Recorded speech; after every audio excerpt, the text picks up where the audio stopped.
Thank you very much for flying with us. Sa susunod po.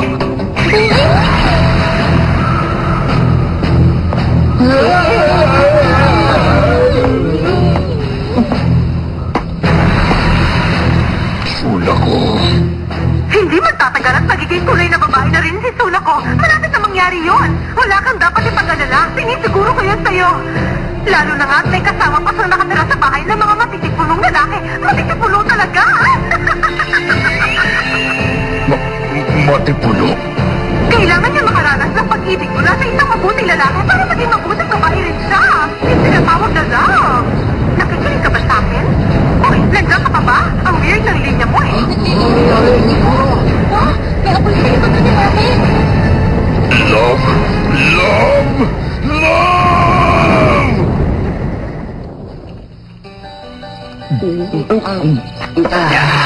Isa pa nga ulit. Magdadala ako ng bago. Nakaka-relax to ah.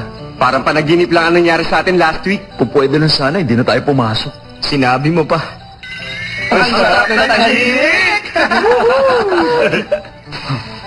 Huh? Ano nangyari, Yuki? May gumagalaw doon. Teka, Nakita parang kita. nangyari na ito nun. Ganito din yung nangyari nung simula. Aling simula? Ano nangyayari, Yuki? Nakita na natin ang ganitong eksena nun, di ba?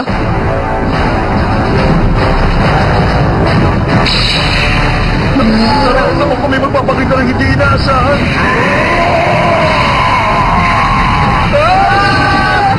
Si Frankenstein! Ano yan? Grabing monster! Binaw tayo! Wala magpapanik mo nga naman tao yung karoon natin eh, di ba? Ikaw ba lalaking yun? Meron pati ba naman asawa ng bustang yak mo sa pinatulan mo? Ano sinamanin mo dyan? Aminin mo na, baka yun ang dahilan kaya pinadala nila yun dito. Ako nang bahala, haharapin ko to. Teka, last year pa nangyari yun ah. So ginawa mo nga pala talaga? Sino po ba talaga kayo? Bakit yun ako?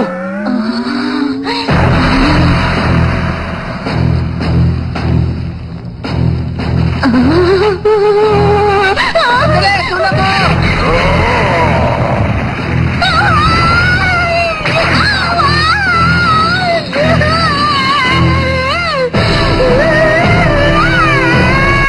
Sunako! Sunako na biskit na ng todo!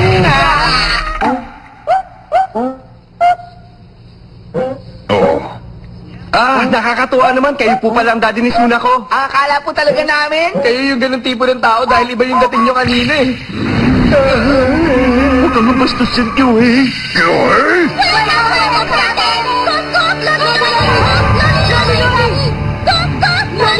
Mga kakaibang nilalang.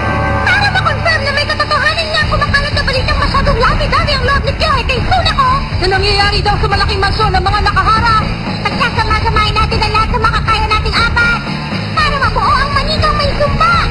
Sa wakas at buo na rin siya ngayon. Love! Love! Love! Love! Love! Love! Gugog! Gugog! Gugog! Lali-lali! Sinasabi ko lovey-dovey. Ninyo, ibigay niyo sa akin ang mga detalye.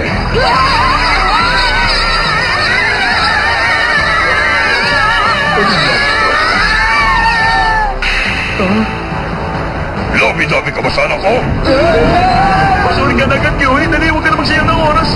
Naku, sorry po sa... Pasensya na po kayo sa mga... Uwi na kayo pagkatapos niyan, Daddy. Sunako. Sunako, huwag ka naman ganyan sa daddy mo. Baka nalulungkot lang siya, kaya siya nandito. Hindi totoo yun. Akala mo lang.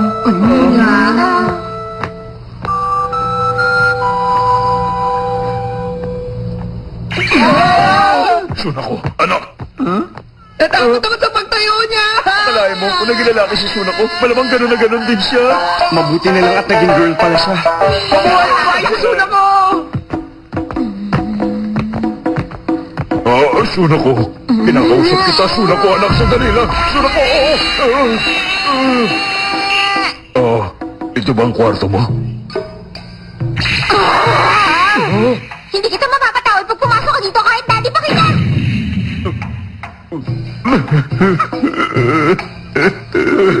Ano yun? Ano nangyari? Ano meron? Ano nga kaya?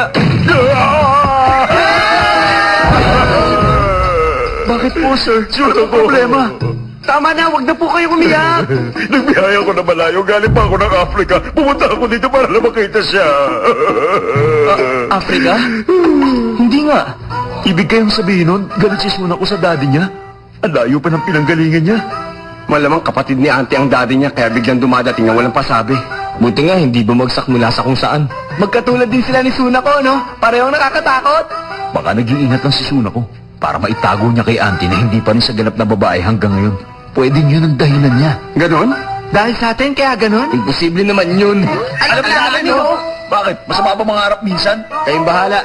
Diyan na nga kayo. Maliligo na muna ako. Napansin niyo rin ba kung paano titigan ni Uncle si Kyoy kanina? Siya naman kasi, ang bastos makipag-usap.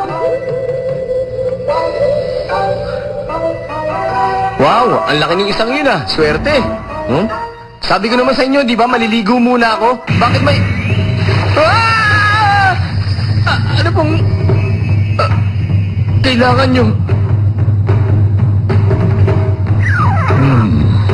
Matipuno ka din pala lalaki kapag wala ka suot na damit. Hugas-hugas ng pinggan, Hoy, Sunako Nakahara. Matanong ko nga lang, ha? Sigurado ko bang tunay kang anak ng daddy mo? Ibig ko sabihin, yung mami at daddy mo ba, sila talaga ang tunay na parents mo? Oo naman! Parang sa tono ng pananalita mo, parang gusto ko sabihin na... Tama ka.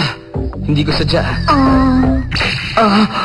Huwag mo sabihin sa akin Na ano? na ang daddy mo ay... Anong ibig mo sabihin, Kyohei? wala naman. Hindi rin ako sigurado eh. Basta, kahit na ano pang mangyari, wag na wag mong hahayaang makapasok ang daddy ko sa kwarto ko, ha, please?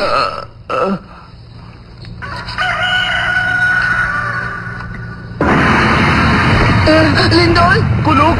Sunog! Daddy? Normal lang yun! Ang daan patungo sa pagiging tunay na babae. Pagkagising mo sa umaga, Ano ang una mong ginagawa? gawin ang dapat gawin.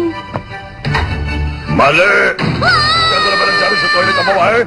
Uminom agad ng isang basong tubig ng mineral water pagkagising sa umaga. Pinagpapawisan tayo ng todo sa gabi habang natutulog. Kaya kailangan natin ibalik ang tubig na nawala. Nililinis na ng gastric juice na naipon sa katawan para simula ulit ng bago sa agahan. Gastric juice kinukwento mo sa mga babae? Okay ka lang? Pambihira, kanina pa tumutunog yun ah. Ang ingay. Bakit mo kayo dito? Ano naman po ang gagawin natin ng ganito pa kaaga? Umikot ka ng 2 laps sa garden at 2 lap ng bunny hops. Tapos, 100 push-ups at 100 sit-ups. Ano po? Anong iniisip nyo? Nakasuot pa ako ng pajama. Bakit? Hindi mo kaya? Ano ba yun? Nakakabilib talaga. Ano nangyayari?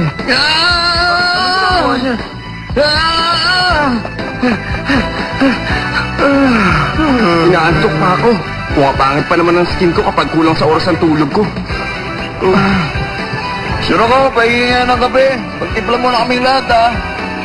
56, 57, 58, 59, 60. Kasar. Para sa matong ginagawa ko.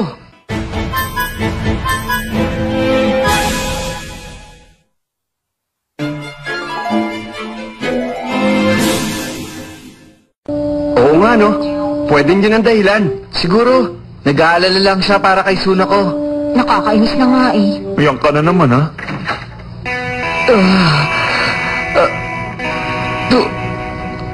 Tubig. Huwag ka naman nangilakot, Kyohei! Bakit naman ang sama-sama ng itsura mo? Kyohei! Bata kasi pa ng cabinet! Dali, pagkasan agad yung pawis niya! Tubig! Tubig! Eto, magkape ka muna. Maraming salamat sa inyong lahat. Maswerte ako kayo, naging kaibigan ko. Alam mo, mahal na mahal ka talaga ng daddy mo. Bigyan mo siya ng tsansa. Imposible yun. Anong imposible? Buhay ko na mismo nakataya rito. Halos mapatay din na ako. Magkaiba kami ng daddy ko. Matigas ang ulo niya. Kapag nakapagdesisyon na siya, wala na makakapagpabago ng isip niya. Di pareho lang kayo. Hindi ako katulad ng daddy ko. Pareho lang kayo. Sino ko? Pahingin nga ako ng kape.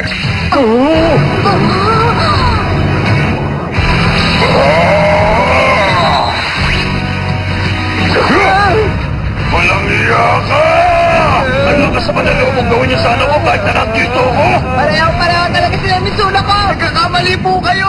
Mali po kayo na iniisip! Malinaw ang nakita ko. Ano po bang problema? Pipigilan nyo kami? Oo. Yoy! Pasaway ka!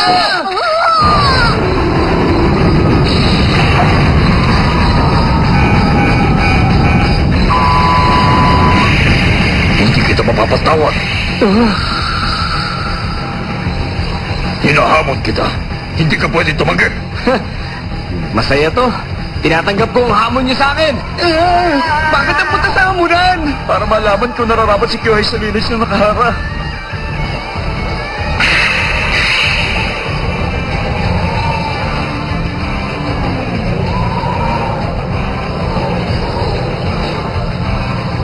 Sunak ko, pigilan mo naman sila sa gagawin nilang dalawa. Hintayin mo sila hanggat may panahon pa. Kahit anong sabihin mo para uminto na sila, sabihin mo alang-alang sa'yo. Minsan, nakipaglaban ng daddy ko sa isang oso ng walang armas. Anong sabi mo? Figure of speech lang yan, di ba? Kahit ang pinakamalakas na tao, may kahinaan. Oo, yun ang ibig sabihin ng scout troop leaders kapag tungkol sa pakikipaglaban sa bear ang topic. Totoo talaga yun. Ganun mismo ang nangyari. Nangyari! Wala ka na hamon ni Uncle! Ngayon na!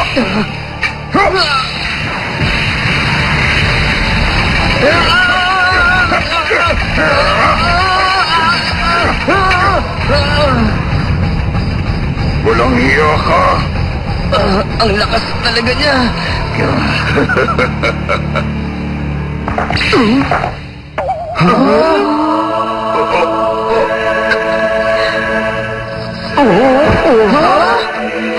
Bakit?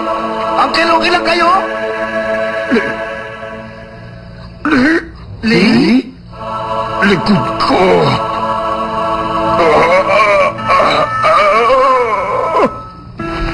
Wala tayong choice. Hindi ko kailangan ng awa mo. Pabayaan mo ako. Ibaba mo ako. Ibaba! Kung na kayo mag-gas, huwag na kayo mapilit. May edad na po kayo.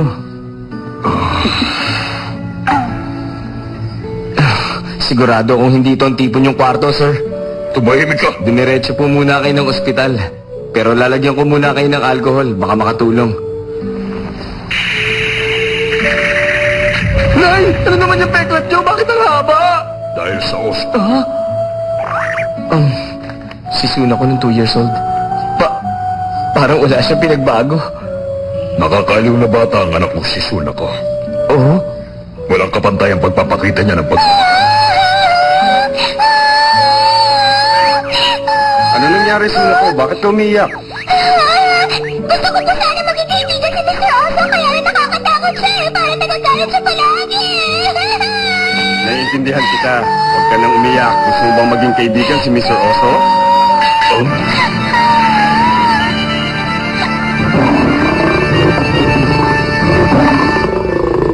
Anak, yan ba ang gusto mong maging kaibigan? Mr. Oso! Huwag ang anak ko! Suna ko! Hindi ako papayag na saktan mo si Suna ko!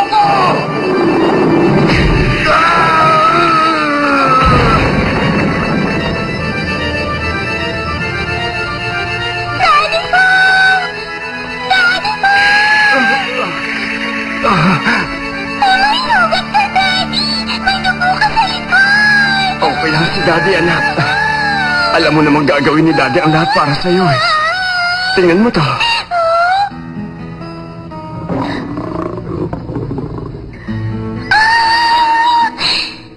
Mr. Oso! Thank you po, Daddy! I love you! Daddy ko! Gagawin ni Daddy ang lahat para sa'yo, Suna ko. Anak ko.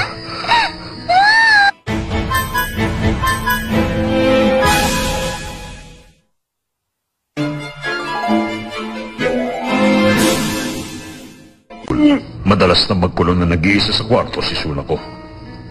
At pagmula nun, biglang hindi na niya ulit ako kinausap. Hindi niya na rin ako hinayaan pumasok sa loob ng kwarto niya. Baka po kasi dahil yun... Sorry, patawarin mo ko. Ah? Nag-alala ko nung marinig ko ang usap-usapan ng mga tao. Ang totoo, siguro nagseselos ako dahil lagi kanya nakakasama. Mas marami kang pagkakataong makita siya. Ah? Habang nagdadalaga ang anak, siguro naiinis na sila pag palagi binabantayan ng tatay. Kung alam ko lang na ganito, hindi ko na siya hinayaang maiwan sa kapatid ko. Sana pala isinama ko na lang siya nung nilipat ako. Ano na, Kyohei? Kumusta si Uncle? Mukhang nasaktan talaga siya kanina. Hindi. Okay lang siya. Okay, maglalaban na ako. Sandali lang. Oh, Galit ka ba sa daddy mo? hindi talaga ako galit. Talaga? Hindi kita maintindihan.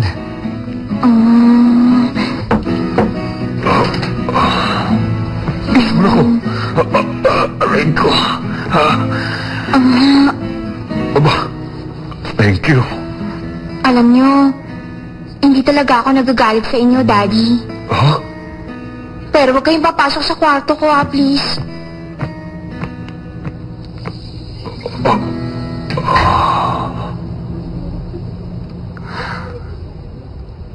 Ay. Uy, bakit? Bakit ba hindi ko kayang sabihin sa kanya? Ha, Hiroshi? Alam ko na!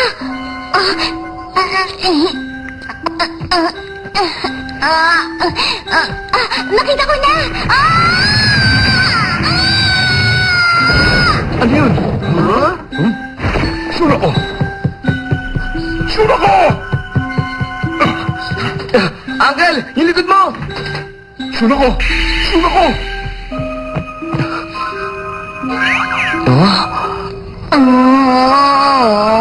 Ano na naman ba kasi ang ginagawa mo? Ang lakas ng kalabog mo ah. Bakit ba?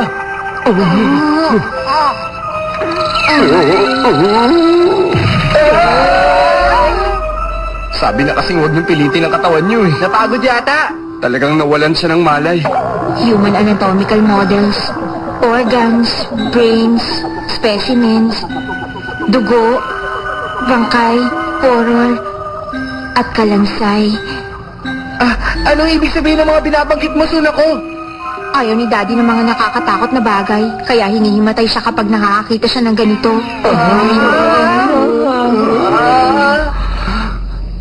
Kaya ayoko siyang papasukin dito sa loob ng kwarto ko. Daddy, nandito na yata si Mami para sunduin kayo. Mami? Ano ba yung itsura? Kumusta kayo?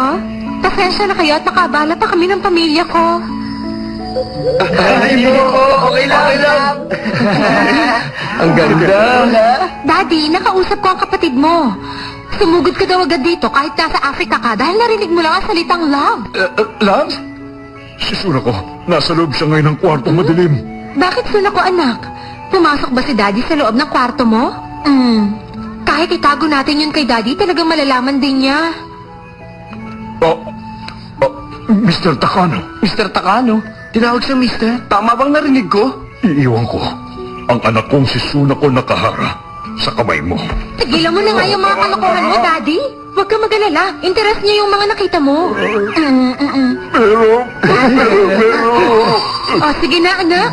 Babalik na lang ulit kami ni Daddy. Opo, magkikita ulit tayo, mga pogi. Opo, magkita ulit tayo sa susunod. Okay. Halika, tayo na nga, Daddy. Inaasa kita, Mr. Takano. Huwag mo akong bibiguin. Grabe, kakaiba sila mag-asawa. Pero hindi may kakailan sila nga ang magulang ni Sunako. Ibig mong sabihin, magiging katulad si Sunako ng mami niya pagdating ng araw? Oh, mami ni Sunako yan, Ranmaru.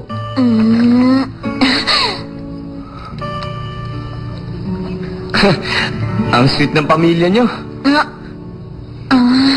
Oo. Sunako, alam mo ba kung ano ang vital statistics ng mami mo? Tumigil ka, Ranmaru.